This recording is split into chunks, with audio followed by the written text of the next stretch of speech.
ರಾಯಚೂರು ನಗರದಲ್ಲಿ ಹಾಡ ಹಗಲೇ ಮನೆಗೆ ನುಗ್ಗಿ ಕಳ್ಳತನ ನಡೆಸಿದ್ದಾರೆ. ಕಸದ ಚಿಂದಿ ಆರಿಸುವ ನೆಪದಲ್ಲಿ ಮನೆಗೆ ನುಗ್ಗಿದ ಮಹಿಳೆಯರ ಗ್ಯಾಂಗ್ ಪಾತ್ರೆ ಕಳ್ಳತನ ಮಾಡಿ ಎಸ್ಕೇಪ್ ಆಗಿದ್ದಾರೆ. ರಾಯಚೂರು ನಗರದ ಅರಬ್ ಮುಲ್ಲಾ ಹಾಜಿ ಕಾಲೋನಿಯಲ್ಲೂ ಮನೆ ಕಳ್ಳತನ ನಡೆದಿದೆ. ಮನೆಯ ಗೇಟ್ ಓಪನ್ ಮಾಡಿ ಮನೆಗೆ ನುಗ್ಗಿದ ಮಹಿಳೆಯರ ಗ್ಯಾಂಗ್ ಮನೆಯಲ್ಲಿನ ಪಾತ್ರೆ ಕಳ್ಳತನ ಮಾಡಿ ಎಸ್ಕೇಪ್ ಆಗುವ ದೃಶ್ಯ ಸಿಸಿಟಿವಿಯಲ್ಲಿ ಸೆರೆಯಾಗಿದೆ. ಪಾತ್ರೆಗಾಗಿ ಮನೆಯವರು ಹುಡುಕಾಟ ನಡೆಸಿದ್ರು.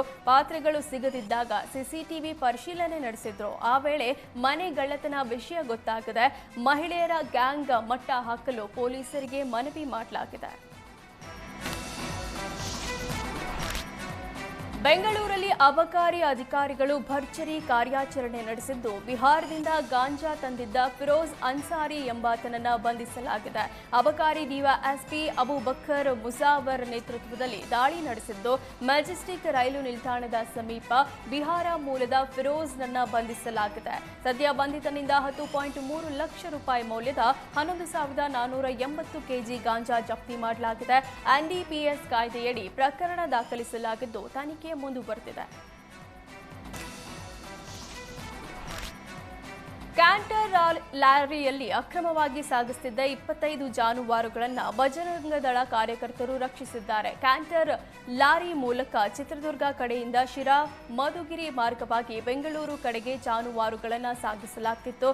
ಖಚಿತ ಮಾಹಿತಿ ಮೇರೆಗೆ ದಾಳಿ ನಡೆಸಿದ ಮಧುಗಿರಿ ಬಜರಂಗದಳ ಕಾರ್ಯಕರ್ತರು ಲಾರಿ ತಡೆದು ಪರಿಶೀಲನೆ ಮಾಡಿದಾಗ ಅಕ್ರಮ ಸಾಗಾಟ ಬೆಳಕಿಗೆ ಬಂದಿದೆ.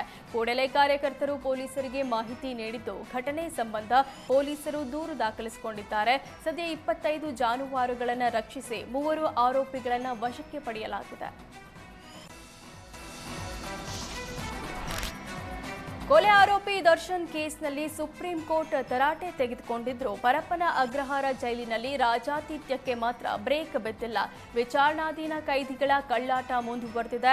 ಜೈಲಿನಲ್ಲಿ ರೌಡಿ ಶೀಟರ್ ಶ್ರೀನಿವಾಸ್ ಅಲಿಯಾಸ್ ಗುಬ್ಬಚ್ಚಿ ಸೀನಾ ಭರ್ಜರಿ ಬರ್ತ್ಡೇ ಪಾರ್ಟಿ ಮಾಡಿಕೊಂಡಿದ್ದಾನೆ.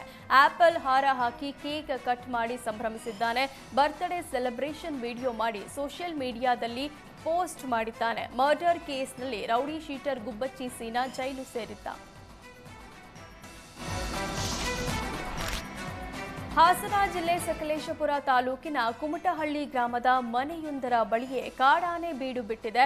ಕಾಡಾನೆ ಉಪಟಳದಿಂದ ಮನೆ ಮಂದಿ ಭಯಭೀತರಾದರು. ಗಿರೀಶ್ ಎಂಬವರ ಮನೆ ಬಳಿ ಒಂಟಿ ಸಲಗ ಬರ್ತಿದೆ. ಬೆಳಗ್ಗೆ ಹಾಗೂ ರಾತ್ರಿ ವೇಳೆ ಮನೆಯ ಬಳಿ ಬಂದು ಕಾಡಾನೆ ನಿಲ್ತಿದೆ. ಸದ್ಯ ಗಿರೀಶ್ ಕುಟುಂಬಸ್ಥರು ಆತಂಕದಲ್ಲಿದ್ದಾರೆ. ಸ್ಥಳಕ್ಕೆ ಅರಣ್ಯ ಇಲಾಖೆ ಇಟಿಎಫ್ ಸಿಬ್ಬಂದಿ ಬರುವಂತೆ ಒತ್ತಾಯಿಸಲಾಗಿದೆ. ಒಂಟಿ ಸಲಗವನ್ನ ಅರಣ್ಯಕ್ಕೆ ಓಡಿಸುವಂತೆ ಆಗ್ರಹಿಸಿದ್ದಾರೆ. ಬೆಂಗಳೂರಿನಲ್ಲಿ ಇಂದಿನಿಂದ ಜಾತಿ ಸಮೀಕ್ಷೆ ಆರಂಭವಾಗಿದೆ. ಗಾಯತ್ರಿ ನಗರದಲ್ಲಿ ಸಮೀಕ್ಷೆಗಾಗಿ ಬಂದ ಗಣತಿದಾರರು ಮೊದಲ ದಿನವೇ ನಿರ್ಲಕ್ಷ್ಯ ವಹಿಸಿದ್ದಾರೆ. ಬಿಬಿಎಂಪಿ ಅಧಿಕಾರಿಗಳು ಕಚೇರಿಯ ಕೀ ಕಳೆದುಕೊಂಡಿದ್ದು ಅಧಿಕಾರಿಗಳ ಬೇಜವಾಬ್ದಾರಿಯಿಂದ ಗಣತಿಗೆ ಬಂದ ಗಣತಿದಾರರು ಕಾದು ಸುಸ್ತಾಗಿದ್ದಾರೆ. ಕೀ ಇರುವ ಸಿಬ್ಬಂದಿ ಗೈರಾಗಿದ್ದರಿಂದ ಕಚೇರಿಯ ಬಾಗಿಲು ಹೊಡೆಯಲಾಯಿತು. ಬಾಗಿಲು ಹೊಡೆದ ನಂತರ ವಾರ್ಡ್ ಉಸ್ತುವಾರಿ ಅಧಿಕಾರಿಯಿಂದ ಗಣತಿದಾರರಿಗೆ ಐಡಿ ಕಾರ್ಡ್ ವಿತರಿಸಲಾಯಿತು. ಸಿಎಂ ಕುರ್ಚಿ ಕದನದ ಚರ್ಚೆಗೆ ಬ್ರೇಕ್ ಹಾಕಲು ಹೈಕಮಾಂಡ್ ಮುಂದಾಗಿದೆ. ಸಿಎಂ ಬದಲಾವಣೆ ಬಗ್ಗೆ ಮಾತನಾಡೋರಿಗೆ ಹೈಕಮಾಂಡ್ ವಾರ್ನಿಂಗ್ ಕೊಟ್ಟಿದೆ.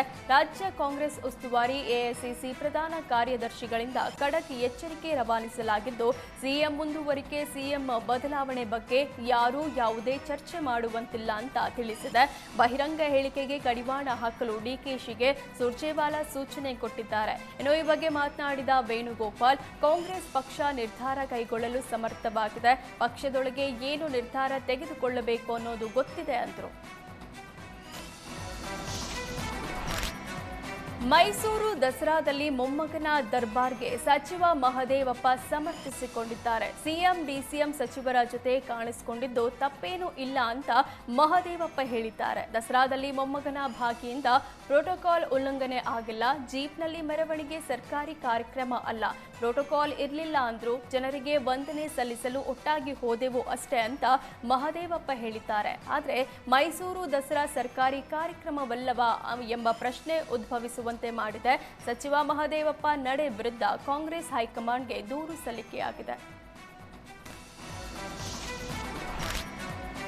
ಹಾವೇರಿ ಜಿಲ್ಲೆಯಲ್ಲಿ ಮಳೆ ಅಬ್ಬರ ಮುಂದುವರೆದಿದೆ. ಜಮೀನಿನಲ್ಲೇ ಶೇಂಗಾ ಮೊಳಕೆ ಹೊಡೆದಿದೆ. ಈಗಾಗಲೇ ಶೇಂಗಾ ಕಿತ್ತ ರೈತರು ರಾಷ್ಟ್ರೀಯ ಹೆದ್ದಾರಿಯಲ್ಲೇ ಬೆಳೆ ಒಣಗಿಸುತ್ತಿದ್ದಾರೆ. ಶಿಗ್ಗಾವಿ ಹಾವೇರಿ ನಡುವೆ ಕಣ್ಣು ಹಾಯಿಸಿದಷ್ಟು ರೈತರ ಶೇಂಗಾ ರಾಶಿಗಳೇ ಕಂಡು ಬರುತ್ತಿವೆ. 1 ಎಕರೆಯಲ್ಲಿ 20 ರಿಂದ 25 ಚೀಲ ಶೇಂಗಾ ಬರ್ತಾ ಇತ್ತು.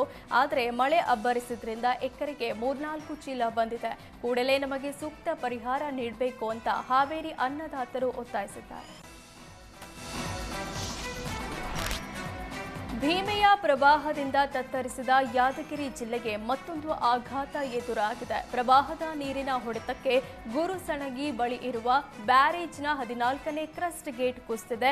7 ವರ್ಷದ ಹಿಂದೆ ಗುರುಸಣಗಿ ಬಳಿಯ ಭೀಮಾ ನದಿಗೆ ಅಡ್ಡಲಾಗಿ ನಿರ್ಮಿಸಲಾಗಿತ್ತು. ಬ್ಯಾರೇಜ್ಗೆ ಒಟ್ಟು 24 ಗೇಟ್ಗಳಿದ್ದು 14ನೇ ಕ್ರಸ್ಟ್ ಗೇಟ್ ಕುಸಿದಿದೆ. ಗೇಟ್ ಮೇಲೆತ್ತುವ ಕೇಬಲ್ ಕಟ್ ಆಗಿದ್ರಿಂದ ಬ್ಯಾರೇಜ್ ಗೇಟ್ ಕುಸಿದಿದೆ.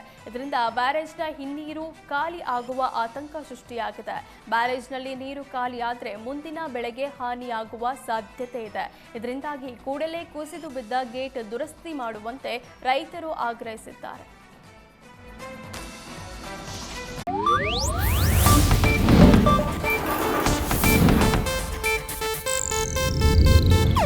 ಇದು ಏಷ್ಯಾನೆಟ್ ನ್ಯೂಸ್ ನೆಟ್ವರ್ಕ್ ಪ್ರಸ್ತುತಿ.